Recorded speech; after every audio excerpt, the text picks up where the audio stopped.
Vejamos um exercício. Considere os recebimentos e pagamentos da tabela abaixo. 1.000 na data 0 é um recebimento, é um valor positivo. 600 na data 1, negativo, representa um pagamento. E 720 na data 2 representa um outro recebimento. Suponhamos que todas essas operações de pagamento e recebimentos sejam feitas na data 0. Evidentemente que a pessoa que vai pagar 600 na data 1 não vai pagar o mesmo valor 600 na data 0. A pessoa que vai receber 720 na data 1 não vai querer receber ou não vai receber os mesmos 720 na data 0. Para que essa operação seja feita na data 0, ou sejam, todos os recebimentos e pagamentos na data 0, a taxa de 20%, significa que eu vou substituir os valores futuros, 600 e 720, pelos seus equivalentes financeiros na data 0. Para isso nós temos o valor de 1.000 na data 0 já é 1.000. O pagamento de 600 na data 1 será descapitalizado em um período. Portanto, o 600 vai ser dividido por 1,20. O 720, que é o recebimento na data 2, será substituído pelo seu equivalente na data 0, que vai ser o 720 dividido por 1,20 ao quadrado. Ou seja, eu estou desfazendo, retirando juros de 2 meses daqueles 700, melhor, de 2 anos daqueles 720. Portanto, o valor na data 0 será 1.000 menos 500. Quem é esse 500? É o pagamento na data 0 financeiramente equivalente aos 600 na data 1.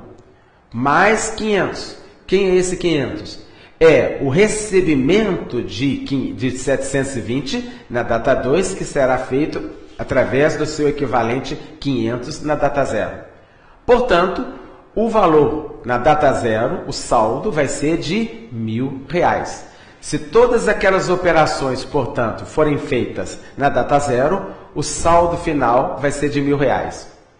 É muito importante observar que não há sentido financeiro a simples operação 1.000 menos 600 mais 720. Por quê? Aquele 600 na data 1 não tem o mesmo significado na data 0. Ele vale na data 0 500. O 720 na data 2 vale na data 0 500. Portanto, nunca podemos somar ou subtrair valores que estão em datas diferentes. Se essas operações forem feitas na data 0, o saldo final é de R$1.000, com todas as somas e subtrações realizadas pelos equivalentes na data 0. Mas suponhamos que a operação seja feita na data 2, ou seja, os R$1.000 de recebimento na data 0 serão recebidos pelo seu valor equivalente na data 2. O pagamento de 600 na data 1 será feito pelo pagamento pelo seu equivalente na data 2, a taxa de 20% ao ano. Temos então o valor na data 2 igual a 1.000 vezes 1,20 ao quadrado. Por quê? O pagamento de 1.000 na data 0, se foi efetuado na data 2, ele vai receber juros de 20% ao ano pelos 2 anos futuros. 600 será multiplicado por 1,20, porque o pagamento de 600 na data 1, se efetuados na data 2, deverá ser acrescido de 20% de juros.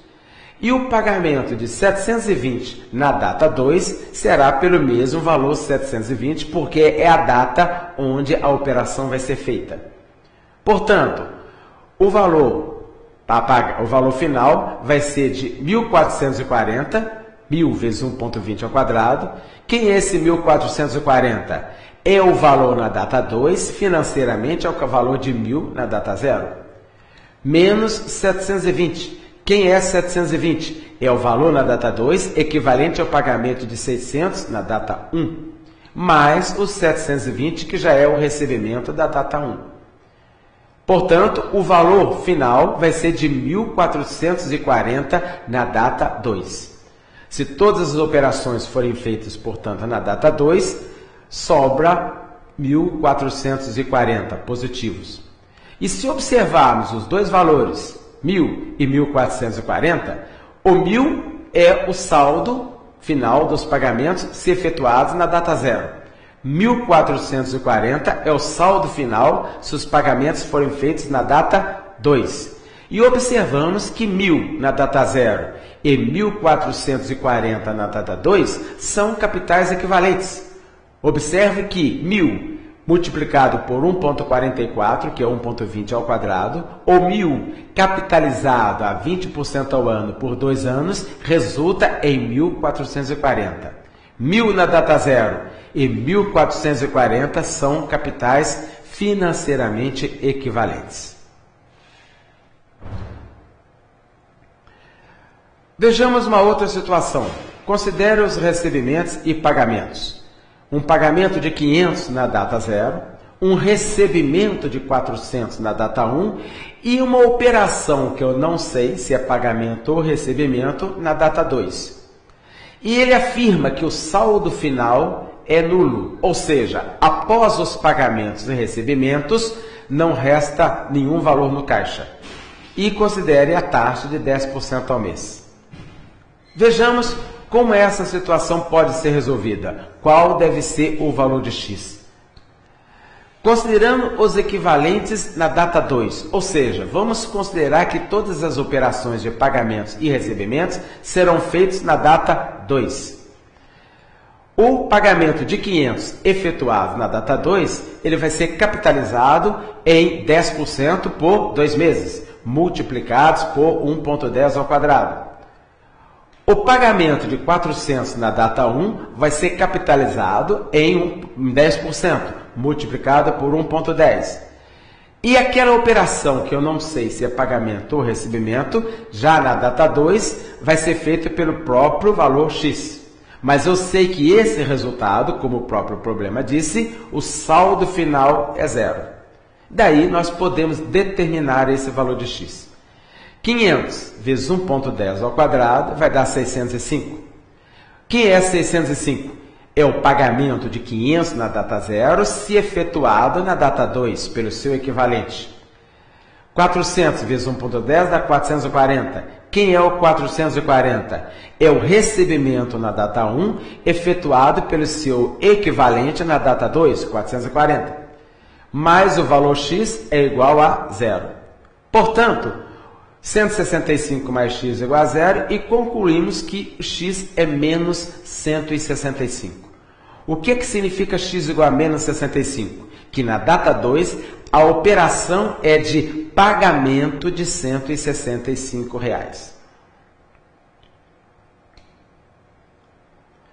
Mais um probleminha. Duas dívidas de 100 para 1 ano e 200 para 3 anos. Qual o equivalente a pagar em 2 anos a taxa de 25% ao ano? Suponhamos que uma pessoa tem um cheque pré-datado de 100 para daqui a 1 ano e outro cheque pré-datado de 200 para 3 anos. É claro que nós estamos numa situação hipotética onde um cheque possa valer por um período como esse. Eu quero trocar essas duas dívidas ou esses dois cheques por um único para pagamento em 2 anos, considerando a taxa de juros anual de 25% ao ano.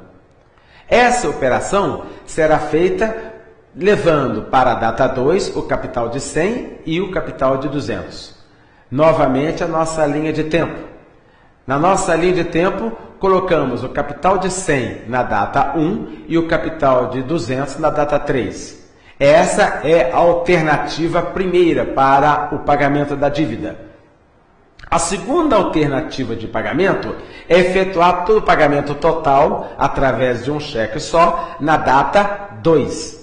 Essa operação é de equivalência financeira. Os dois valores de 100 na data 1, 200 na data 3 serão substituídos por um único valor na data 2, de forma financeiramente equivalente, repetindo. E como que isso é feito? O pagamento de 100 na data 1, quando efetuado na data 2, necessariamente deve ser capitalizado ou receber juros de 25%. Vai ser multiplicado por 1,25. O pagamento de 200 na data 3, quando efetuado na data 2, nós devemos retirar juros daquele terceiro ano, dividindo por 1,25. Portanto, o valor de T, o total a pagar na data 2, será de 100 vezes 1,25 mais 200 dividido por 1,25. O total vai ser 125 mais 160. Quem é 125? É o pagamento de 100 que seria feita na data 1, mas será feita na data 2 pelo seu equivalente 125. Quem é o 160? É um valor na data 2 equivalente ao 200 na data 3. O total do pagamento, portanto, é de 285. 285 é o capital na data 2, equivalente a 100 na data 1 e 200 na data 3. Vejamos outro exemplo. Uma dívida de 420, que serão pagos em duas parcelas iguais, uma hoje e outra em 30 dias, a taxa de 10% ao mês. Qual o valor das parcelas? É de imediato, muitas vezes, dividir o 420 em duas partes, 210 e 210, onde, após o pagamento desses dos primeiros 210, resta a segunda parcela de 210, que certamente será acrescida de juros. Portanto, nesse caso, não teríamos duas parcelas iguais, como pede o problema. Para resolver essa situação, vamos colocar numa linha de tempo. O 420 é uma alternativa de pagamento na data 0. A outra alternativa de pagamento é o valor, dois valores iguais a P, um na data 0 e outra em 30 dias, ou um mês. Para que as duas alternativas de pagamento sejam equivalentes, elas devem necessariamente ser iguais numa mesma data. Escolhendo, por exemplo, a data 1 como data focal, ou a data onde eu vou levar todos os valores para que eu possa comparar, somar, subtrair. Todos necessariamente devem estar numa mesma data. Nesse caso, o valor P vai ser multiplicado por 1,10, ou seja, trocado pelo seu equivalente na data 1. Também o 420 vai ser colocado na data 2 pelo seu equivalente 420 vezes 1,10. Portanto, tenho P vezes 1,10 mais P, que é uma alternativa de pagamento, e 420 vezes 1,10, outra alternativa de pagamento, que numa mesma data devem ser iguais. 420 vezes 1,10 é igual a P vezes 1,10 mais P. 462 é o produto de 420 vezes 1,10. E P mais 1,10P, tenho 2,10P. Efetuando a divisão, 462 por 2,10, e chego que o valor de P é de 220. Portanto, o pagamento de 420 na data 0 equivale a dois pagamentos, um de 220 na data 0 e outro também de 220 na data 1.